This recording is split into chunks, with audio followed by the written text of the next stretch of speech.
साई राम। आज की कक्षा में आप सभी का स्वागत है।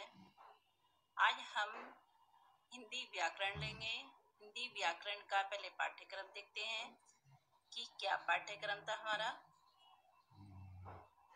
हिंदी पाठ्यक्रम में हमारा वाक्य आता है जो रचना के आधार पर है। उसके बाद रस है और रस के भेद देखेंगे। फिर वाच्य के साथ हम क्रिया भेद भी देखेंगे, क्योंकि जब तक आप क्रिया भेद नहीं समझेंगे वाच्य आपको समझ में नहीं आएगा। उसके बाद आता है पद परिचय। तो सबसे बाद में हम पद परिचय देखेंगे।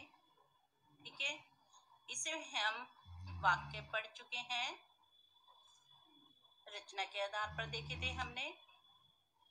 रस भी पढ़ चुके हैं और रस के भेद।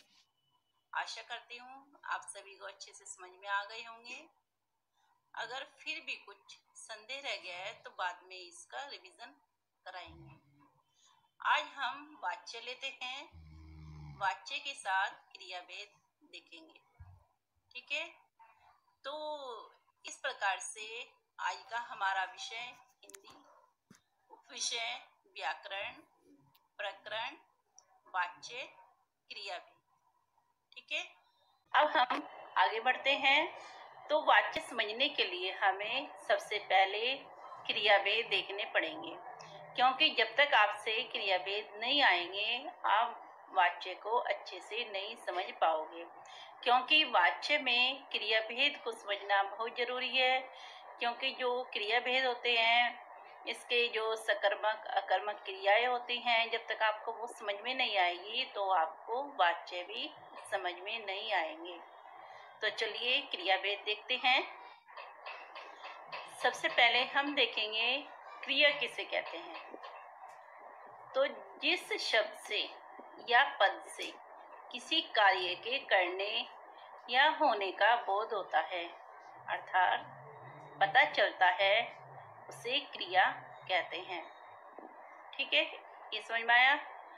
हमें जिन शब्दों से यह पता चल रहा है कि कार्य हो रहा है या कार्य हो गया है या कार्य हुआ था, तो उन शब्दों को हम क्रिया कहते हैं। अब उदाहरण देखेंगे। इसमें सबसे पहला उदाहरण है हमारा, चिड़िया आकाश में उड़ रही है।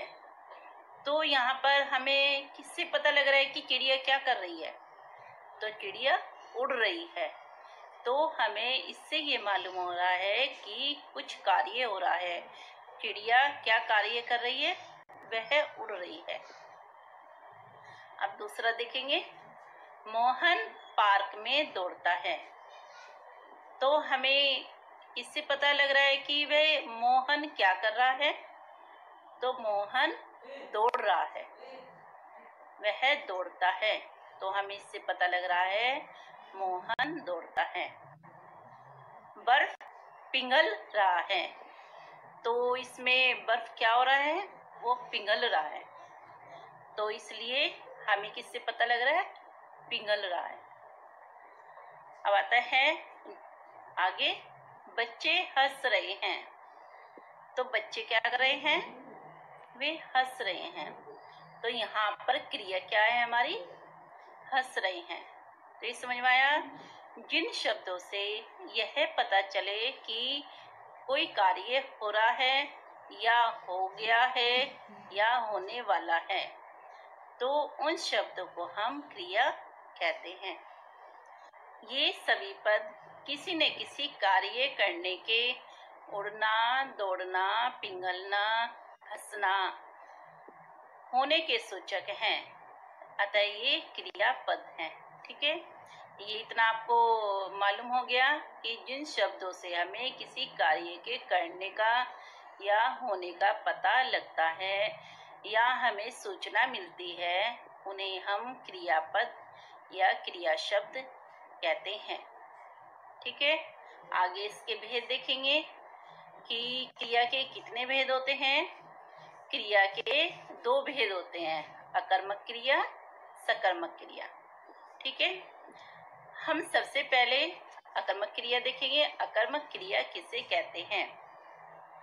वाक्य में प्रयोग करते समय जिस क्रिया में कर्म की आवश्यकता नहीं होती है उसे हम अकर्मक क्रिया कहते हैं।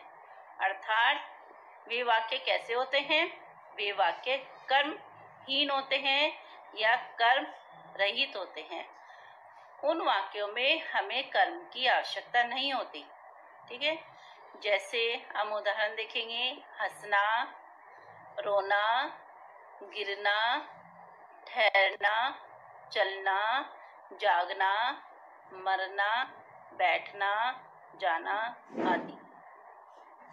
ये सभी क्या है? हमारी अकर्मक क्रियाएं हैं, क्योंकि इन क्रियाओं को करने के लिए हमें किसी भी कर्म की आवश्यकता नहीं होती है।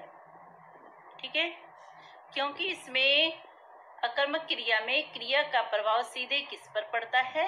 कर्ता पर पड़ता है। और इसमें क्या पहचान होती है कि इसमें कौन प्रश्न का हमें उत्तर मिल जाता है।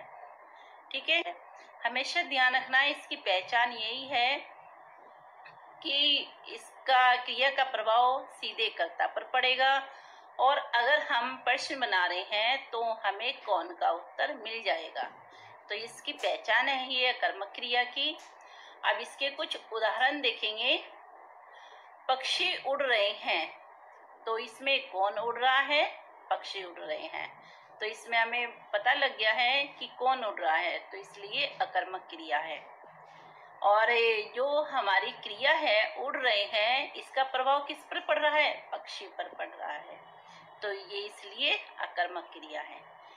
अब दूसरा देखेंगे। कितने नेता लालच के कारण गिर जाते हैं?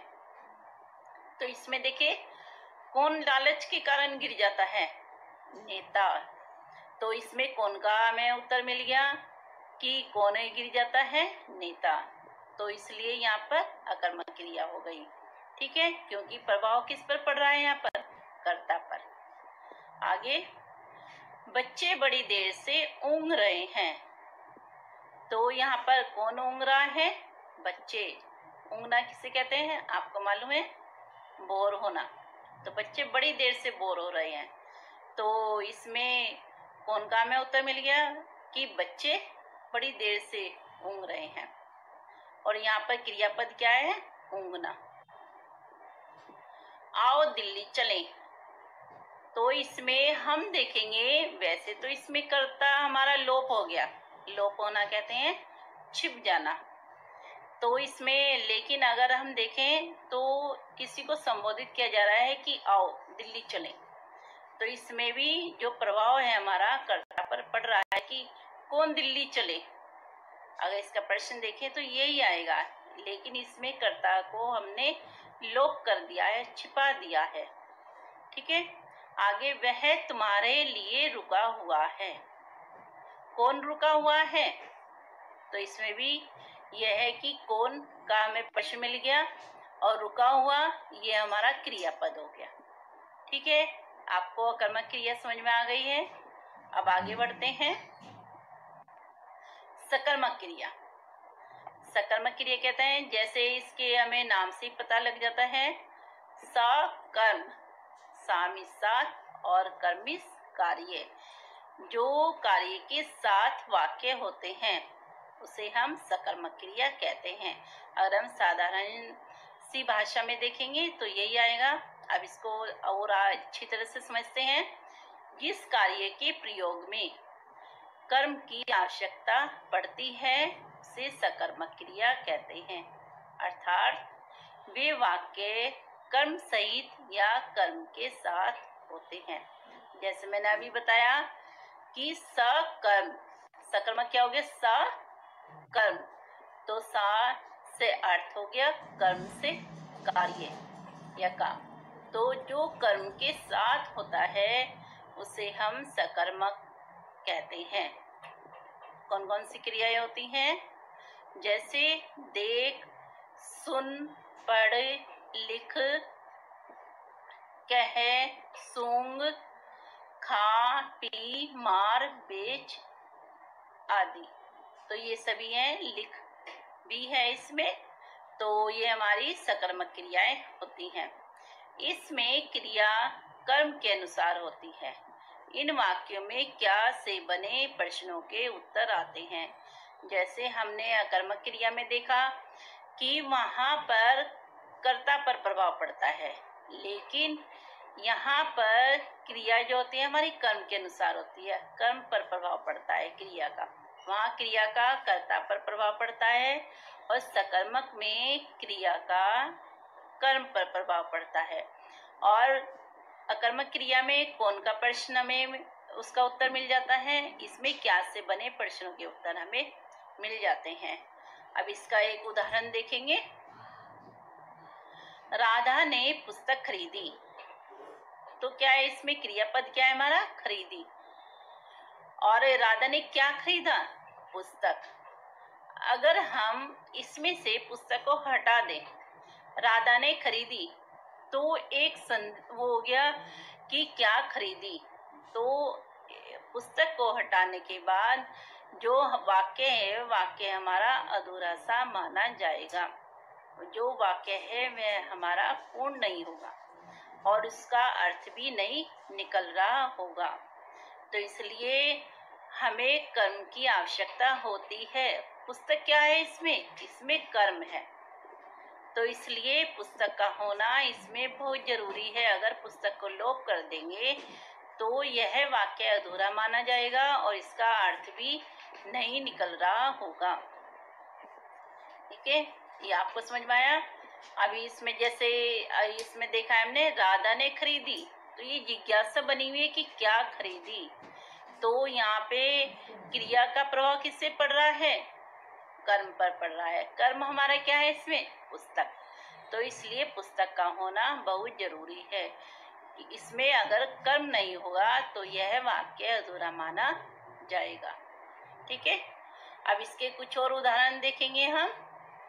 सबसे पहले, शीला ने संतरा खाया, तो इसमें हम देखेंगे खाया क्या है हमारी क्रिया, और इसका प्रभाव किस पर पड़ रहा है, संतरे पर, कि शीला ने क्या खाया, संतरा खाया। अगर हम संतरे को लोप कर दे, छिपा दे, शीला ने खाया, तो एक जिज्ञासा बनी हुई है कि क्या खाया, ये भी तो पता होना चाहिए।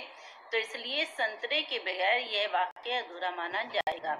तो हमें इस वाक्य को पूर्ण करने के लिए कर्म की आवश्यकता होगी, कर्म जरूरी होगा। आगे उदाहरण देखेंगे। मैंने बच्चों को कहानी सुनाई। मैंने बच्चों को क्या सुनाई, गाना सुनाया, कहानी सुनाई। क्या सुनाया, ये तो पता होना चाहिए कि हमने क्या सुना दिया। तो इसलिए इसमें भी हमें कर्म की आवश्यकता होगी। कर्म क्या है हमारा, कहानी, और क्रियापद सुनाई। तो इसमें भी हमें कर्म की आवश्यकता हो रही है। तो इसलिए ये क्या है हमारा, सकर्मक क्रिया। इसमें क्रिया का प्रभाव किस पर पड़ रहा है, कहानी पर। तो आपने देखा होगा कि जो कर्म है, कर्म के अनुसार हमारी क्रिया लगी हुई है। अगर कर्म हमारा स्त्रीलिंग है तो हमारा जो क्रिया होगी, क्रिया भी स्त्रीलिंग में ही जाएगी। संतरा यहाँ पुल्लिंग है, तो खाया भी हमने पुल्लिंग में लगाया। जबकि हमारा कर्ता क्या है, शीला, शीला स्त्रीलिंग है, लेकिन वो किसके अनुसार हुई क्रिया, कर्म के अनुसार। तो ये इसलिए हमारा क्या है, सकर्मक क्रिया। इसी प्रकार से कहानी, कहानी क्या है हमारी स्त्रीलिंग, तो सुनाई, इसलिए वहां पर भी क्रिया हमारी स्त्रीलिंग हो गई। आगे देखेंगे, बच्चे पतंग उड़ा रहे हैं। तो बच्चे क्या उड़ा रहे हैं, क्रियापद हमारा उड़ाना हो गया और कर्म हमारा हो गया पतंग। बच्चे पतंग उड़ा रहे हैं, इसमें हमें क्या का उत्तर मिल गया है। अध्यापक कविता पढ़ा रहे हैं, तो अध्यापक क्या पढ़ा रहे हैं, कविता। तो यहाँ पर कर्म क्या है हमारा, कविता, और पढ़ाना क्या हो गया, क्रियापद। ठीक है, आगे देखेंगे। मोहन गृह कार्य कर रहा है, तो मोहन क्या कर रहा है, गृह कार्य। तो ये हमारा कर्म हो गया।